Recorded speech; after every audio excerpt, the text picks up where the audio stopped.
కార్యక్రమాన్ని వీక్షిస్తున్న ప్రేక్షకులందరికీ మా హృదయపూర్వకమైన వందనాలండి. మనం ప్రార్థన చేసుకుందాం. తండ్రి, మీకే వందనాలు, స్తుతులు, స్తోత్రాలు చెల్లించుకుంటున్నాం నాయన. ఇదిగో ఈ సమయం మందు ప్రభా, ఎంతమంది అయితే నేను ఈ టీవీ కార్యక్రమాన్ని చూస్తూ ఉన్నారో ప్రభా, చూస్తున్న ప్రతి ఒక్కరిని నాయన నీవు జ్ఞాపకం తెచ్చుకోనండి. నైనా దైవ సేవకులు వాక్య సందేశాన్ని అందిస్తూ ఉండగా ప్రభా, నైనా సౌలును నాయన మీరు దర్శించి ప్రభా, అతని కంటికున్న పొరలను మీరు తీసివేశారు ప్రభా. అలాగే నైనా చూస్తున్న ప్రతి ఒక్కరిని మీరు దర్శించండి ప్రభా. వారి యొక్క మనోనేత్రాలను నీవు వెలిగించండి తండ్రి.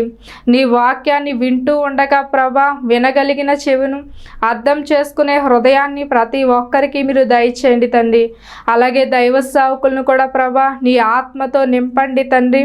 నైనా అలాగే వింటున్న ప్రతి ఒక్కరూ ప్రభా వాక్యాన్ని విని వాక్య ప్రకారంగా వారి జీవితాలు కట్టుకోవడానికి మీరే కృప చూపి సహాయము దయచేయమని యేసు పరిశుద్ధ నామంలో అడిగి వేడుకొంచున్నాం తండ్రి, ఆమెన్. ఇప్పుడు దైవ సేవకులు వాక్య సందేశాన్ని అందిస్తారండి. మనందరం విందాం.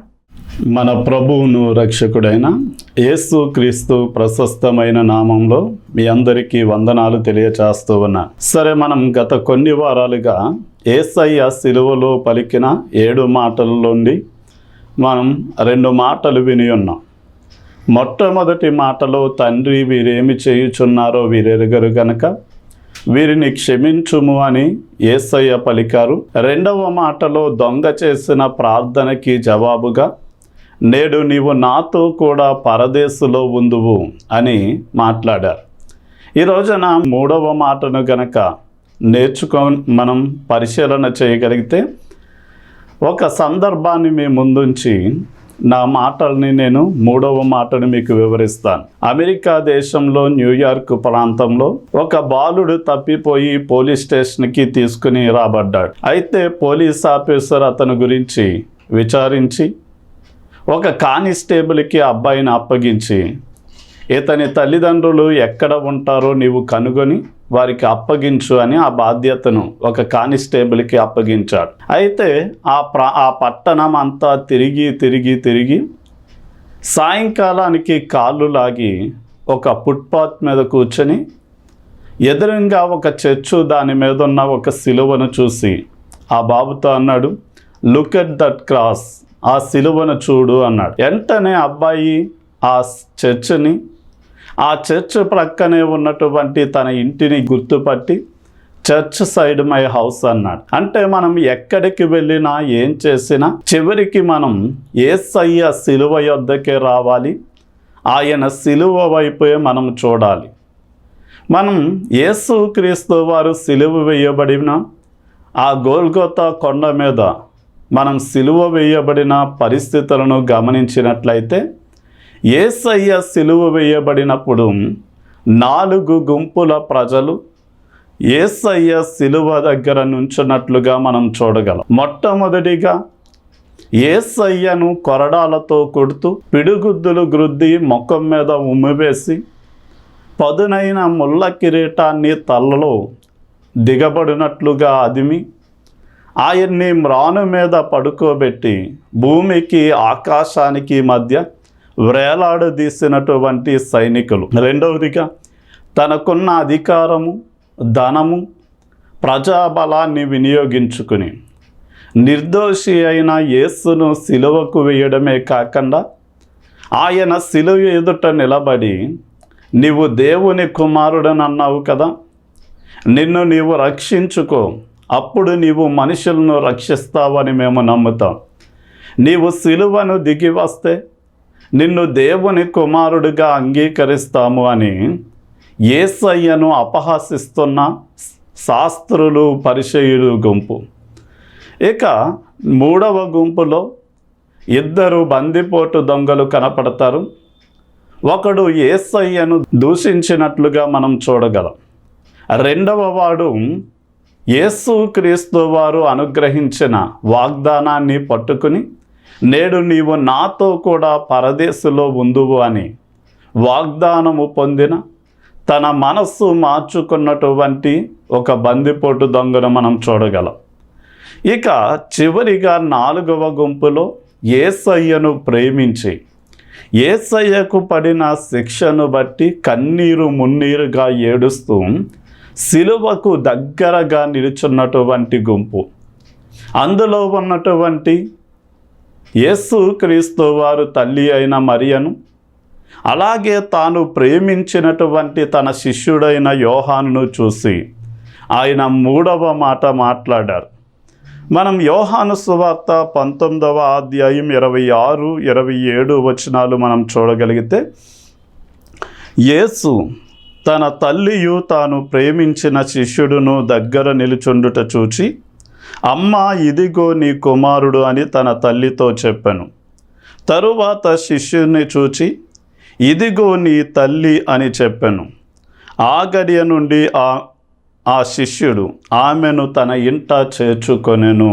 మనం యేసు క్రీస్తు వారికి ఎలా జీవించాలి అంటే సమీపముగా జీవించే వారిగా ఉండాలి. మనం యేసు క్రీస్తు వారు చేసే ప్రతి కార్యాన్ని మనం తెలుసుకోవాలి అంటే మనము దాసులుగా ఉంటే ఆయన చేసే కార్యాన్ని మనం తెలుసుకోలేము అని, ఆయన మనల్ని తన స్నేహితులుగా ఉండాలి అని యోహాను సువార్త 15వ అధ్యాయం 15వ వచనంలో కోరుతున్నాడు. ఆయనకు స్నేహితులుగా ఉంటే మనకి కలిగే ధన్యత ఏంటి అంటే, యాకోబు పత్రిక 2వ అధ్యాయం 23వ వచనంలో అబ్రాహాము నా స్నేహితుడు అన్నాడు. అంటే అబ్రాహాము దేవునికి స్నేహితుడిగా జీవించినప్పుడు ఆదికాండము 18వ అధ్యాయం 17వ వచనంలో అంటాడు, నేను చేయబోయే కార్యము అబ్రాహాముకు దాచేదనా అని ఆయన మాట్లాడాడు. నేను చేయబోయే కార్యము అబ్రాహాముకు దాచేదనా అని ప్రశ్నించిన దేవుడు, నేను ఏది కూడా నా స్నేహితుడైన అబ్రాహాముకు దాచను అని చెప్పి, అబ్రాహాము నిశ్చయముగా ఆశీర్వదించబడి బలము కలిగిన గొప్ప జనముగా మార్చబడతాడు అని.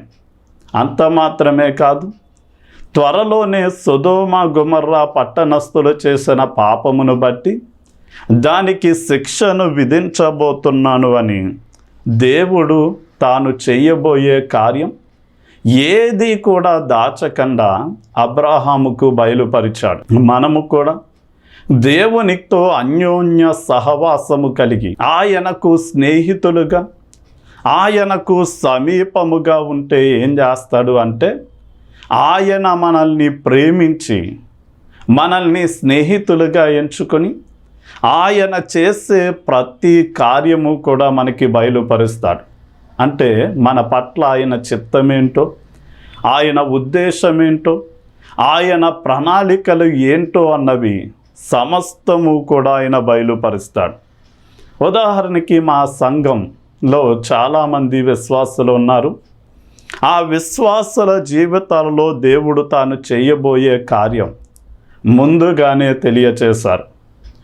మా పెద్దనాన్నగారి యొక్క కుమారుడైన దామిశెట్టి బాబీ గారు తనకు వచ్చిన హార్ట్ ప్రాబ్లం బట్టి, అంటే 100% కొట్టుకోవలసిన గుండెలు కేవలం 30% మాత్రమే కొట్టుకుంటూ చాలా బలహీన పడిపోయిన సమయంలో రాజమండ్రిలో ఉన్న బొల్లినేని హాస్పిటల్లో ఉన్న డాక్టర్లు సహితం చూసి, ఇక లాభం లేదు, తీసుకుని వెళ్ళిపోండి అన్నారు. కానీ అతడు తన భార్య దేవుని సన్నిధికి, మా సంఘానికి వచ్చిన సమయంలో సంఘ బిడ్డలందరూ కలిసి ప్రార్థిస్తూ ఉండగా, నిన్ను స్వస్థపరచు యెహోవాను నేనే, నిన్ను ముడుతున్నాను, స్వస్థపరుస్తున్నాను అని దేవుడు 2 విశ్వాసుల ద్వారా ముందుగానే చెప్పాడు. చెప్పిన తర్వాత అదే రోజున దేవుడు అతనిని స్వస్థపరిచాడు.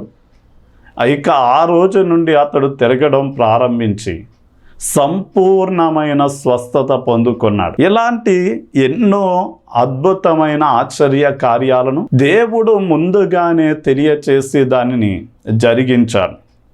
ఇంకో ఉదాహరణ ఏంటి అంటే, అత్తిల్లో మేము తీసుకున్న చిన్న స్థలంలో ఒక చిన్న మందిరాన్ని నిర్మాణము చేయాలి అని పని ప్రారంభించాం. అయితే అది దేవుని చిత్తమా కాదా, ఇది దేవుని ఉద్దేశమా కాదా అని నేను అనుకుంటూనే దాదాపు 30 రోజుల పాటు కష్టపడి అక్కడున్న చెత్త చెదారం అంతా బాగు చేస్తూ ఉండగా నేను నెహెమ్యా గ్రంథంలో పాడైపోయినటువంటి బబులోనీయులు కాల్చిన దేవాలయపు శిథిలాలు చెత్త కుప్పలుగా పెరిగిపోయి ఉంటే వారు దానిని అంతటినీ కూడా బాగు చేసినట్లుగా వాక్యాన్ని వింటూ వచ్చాను. అప్పుడు అనుకున్నాను, ఆనాడు పాడైపోయినటువంటి దేవాలయాన్ని తిరిగి నూతన దేవాలయం నిర్మాణం చేసినట్లుగానే ఈ రోజున నేను కూడా ఈ చెత్త కుప్ప లాంటి స్థలంలో ఒక మందిరాన్ని నిర్మాణం చేస్తున్నాను అని నాకొక హృదయంలో ప్రేరేపణ కలిగింది. ఆ తర్వాత కొన్ని రోజులకి ఆ మందిరం చిన్నగా పూర్తయింది. అయితే అక్కడ నాపరాళ్ళు పరచబడినప్పుడు మా చిన్నమ్మ గారు వచ్చి మా ఆవిడతో మాట్లాడుతూ, ఇదిగో ఈ స్థలంలో దాదాపు 100 మంది కూర్చోగలరు అని చెప్పారు. అప్పుడు వెంటనే దేవుడు చెప్పిన ఒక దర్శనం మాకు జ్ఞాపకానికి వచ్చింది. అదేంటి అంటే 100 మంది విశ్వాసులు పట్టే ఒక మెట్టు కట్టబడతాది అని ఏ పని ప్రారంభించక మునిపే దేవుడు చెప్పాడు. ఎప్పుడైతే మా చిన్నమ్మ గారు ఆ మాట అన్నారో, అమ్మో ఇది దేవుని చిత్త ప్రకారమే జరుగుతూ ఉంది అని అప్పుడు మేము నిర్ధారణ చేసుకున్నాం. దయతో ప్రియమైన సహోదరుడా, సహోదరి, నీవు దేవునికి సమీపముగా ఉంటే ఆయన నిన్ను ప్రేమించి నీ పట్ల ఆయనకున్న చిత్తమేంటో, ఆయన ఉద్దేశమేంటో, ఆయన ప్రణాళికేంటో సమస్తాన్ని కూడా ఆయన బయలుపరుస్తాడు. అందుకనే మనం చూడగలిగితే యోహాను సువార్త 13వ అధ్యాయం 23వ వచనంలో, యేసు ప్రేమించిన శిష్యుడు ఆయన రొమ్మున ఆనుకొనుచుండెను అని రాయబడి.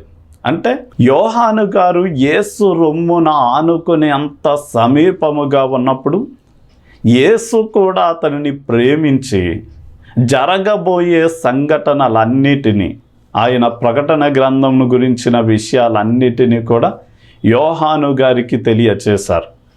కనుక మనము కూడా దేవుని మనస్సు, చిత్తము, ఉద్దేశాలను ఎరగాలి అంటే ఆయనకు సమీపముగా జీవించేవారిగా ఉండాలి. రెండవదిగా, యేసయ్యకు సమీపముగా జీవిస్తే ఏం జరుగుద్ది అంటే ఆయన మానవత్వాన్ని చూపి మనల్ని ఓదార్చేటటువంటి దేవుడై ఉన్నాడు. ఈ రోజున తల్లి ప్రేమ చాలా శ్రేష్టమైనది. ఎంత శ్రేష్టమైనది అంటే తన పిల్లల్ని తన ప్రాణముతో సాటిగా ప్రేమిస్తుంది. అందుకనే మరియ కూడా యేసును బహుగా ప్రేమించింది. యేసయ్య పుట్టిన సమయంలో ఒక దేవదూత, ఇదిగో హేరోదు నీకు పుట్టిన బిడ్డను చంపాలనుకుంటున్నాడు అని చెప్పినప్పుడు రాత్రికి రాత్రే ఆమె తనది కాని దేశంలో నివసించడానికి రాత్రికి రాత్రే ప్రయాణాన్ని యోసేపు మరియలు ప్రారంభించారు. అంత మాత్రమే కాదు, లూకా సువార్త 2వ అధ్యాయంలో యేసుక్రీస్తు వారు 12వ ఏటల యెరూషలేము దేవాలయంలో బలులు అర్పించడానికి వెళ్ళిన మరియా, యోసేపులు అక్కడ యేసుక్రీస్తు వారిని విడిచిపెట్టి వారు 3 దినముల ప్రయాణం చేసేశారు. చేసిన తర్వాత యేసయ్య వారున్న సమూహంలో స్నేహితుల దగ్గర కానీ, బంధువుల దగ్గర కానీ, ఇరుగు పొరుగు వారి దగ్గర కానీ కనపడకపోయేసరికి మరలా ఏడ్చుకుంటూ 3 దినాల ప్రయాణం వెనక్కి వచ్చి ఆ మహా గొప్ప పుణ్యస్థలమైనటువంటి యాత్రాస్థలమైన యెరూషలేము దేవాలయంలో లక్షల కొలదిగా ఉన్న భక్తుల సమూహాల మధ్య యేసుక్రీస్తు వారిని కనుగొన్నారు. అంటే తల్లి ప్రేమ ఎంత శ్రేష్టమైనది అంటే తన కుమారుడిని మరణించకుండా కాపాడుకుంది. తన కుమారుడు పోయినప్పుడు తనను కనుగొనే విషయంలో కూడా ప్రయాసపడింది. ఒక జాతి ప్రజలు కొండ మీద నివసించేవారు, మరొక జాతి ప్రజలు కొండ దిగువన జీవించేవారు. ఒక రోజున కొండ మీద ఉన్నవారు కిందకి దిగి కింద ఉన్న వారిని జయించి వారిలో ఉన్న ఒక శిశువును అపహరించి తీసుకుని వెళ్ళిపోయారు. అయితే కిందున్న తెగవారు దాన్ని అవమానంగా భావించి ఏది ఏమైనా సరే మన శిశువుని తిరిగి తెచ్చుకోవాలి అని 40 మంది యోధులను నిర్ణయించి రాజు వెళ్ళమన్నాడు. అయితే వారు ఎన్నో కష్టాల పడి కొండ సగం ఎక్కారు. ఆ దారి బాగోలేదని మరొక దారి నిర్ణయించుకున్నారు. ఇక ఆ దారిని కూడా వారికి ఎక్కలేక ఏం చేశారు అంటే, సరే ఇది ఇక మన వల్ల కాదు, వెనక్కి వెళ్ళిపోదామని ప్రయాణం ప్రారంభించారు. వెంటనే ఒక స్త్రీ ఒక బిడ్డను ఎత్తుకొని చకచకామని కొండ దిగి వస్తూ ఉంటే ఆ 40 మంది యోధులు ఆశ్చర్యపోయి, యోధులమైన మాకు సాధ్యం కాని పని నీకు ఎలా సాధ్యపడింది అన్నప్పుడు ఆమె అంటాది, ఈ బిడ్డ మీ బిడ్డ కాదు అంది. అంటే ఎవరి బిడ్డ అంటే వారికి ఉండే ప్రేమ వారి గురించి ఎంత సాహసమైన ఎంత రిస్క్ అయినా చేసేలా చేస్తుంది. అలాగే మరియ తన బిడ్డను కాపాడుకోవడానికి తనది కాని దేశానికి వెళ్ళడమే కాకుండా తను మరిచిపోయినటువంటి కుమారుని కనుగొనడానికి ఆమె ఎంతో ప్రయాసపడింది. మనం లూకా సువార్త 2వ అధ్యాయం 35వ వచనాన్ని కనుక మనం చూడగలిగితే, సుమియోను ప్రవక్త యేసయ్యను 8వ రోజుల శిశువుగా ఉన్నప్పుడు యెరూషలేము దేవాలయానికి వెళ్ళినప్పుడు సుమియోను ప్రవక్త ఒక ప్రవచనాన్ని చెప్పాడు. ఇశ్రాయేలీల్లో అనేక మంది కూలుటకు ఇతడు ఒక వివాదాస్పదమైన గుర్తుగా ఉంటాడు. అంత మాత్రమే కాదు, అమ్మ నీ హృదయంలోనికి ఒక ఖడ్గము దూసుకొని పోతుంది అని చెప్పాడు. ఆ ఖడ్గము దూసుకుపోవడం అనే సంగతి ఏంటి అంటే, 33.5 సంవత్సరాలు వయసు వచ్చిన యవన కాలంలో ఉన్న కుమారునికి శిలువ శిక్ష నిర్ణయింపబడింది అనే వార్త మరియ యొక్క హృదయంలోనికి ఎలా అయింది అంటే, ఒక ఖడ్గము వలె దూసుకుని పోయింది. యేసుక్రీస్తు వారిని కొరడాలతో ఆయన దేహాన్ని చీల్స్తే ఆ కొరడ తన శరీరం మీద పడినట్లుగా తల్లి విలవిలలాడింది.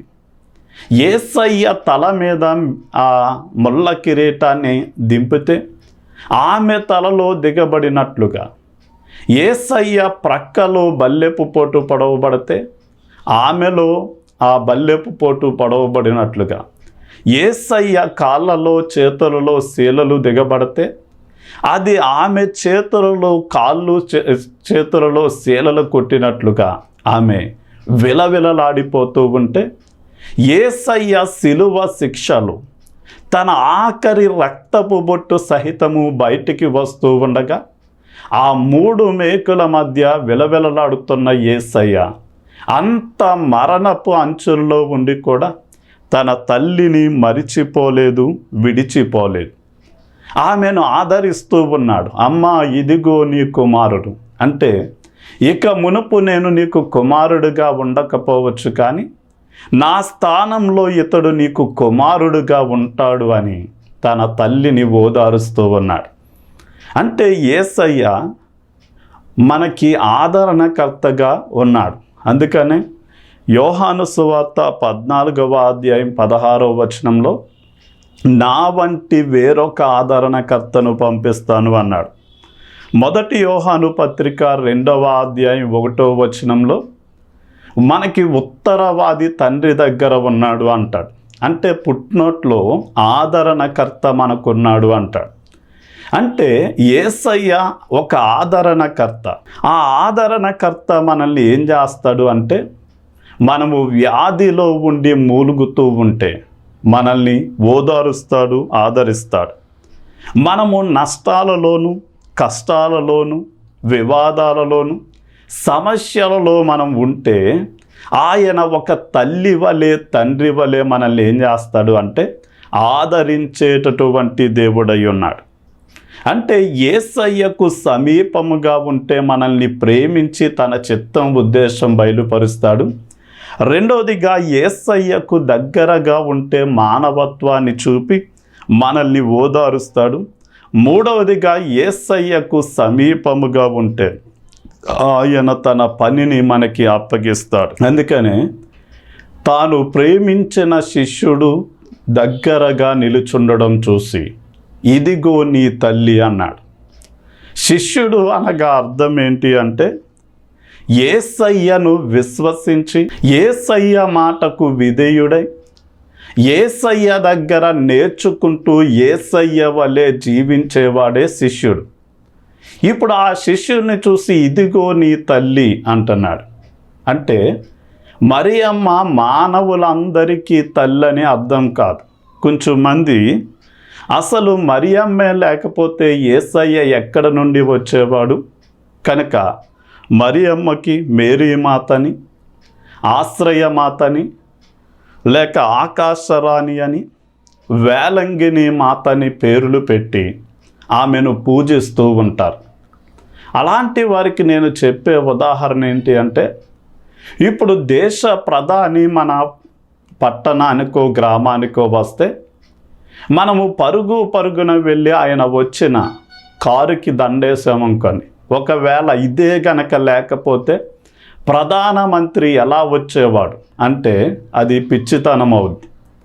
ప్రధానమంత్రి గనక మన గ్రామానికో పట్టణానికో రావాలి అంటే అవసరమైతే సైకిల్ వేసుకునో, ఆటో ఎక్కో, లేక విమానం వేసుకునో ఏదో విధంగా వచ్చేవారు.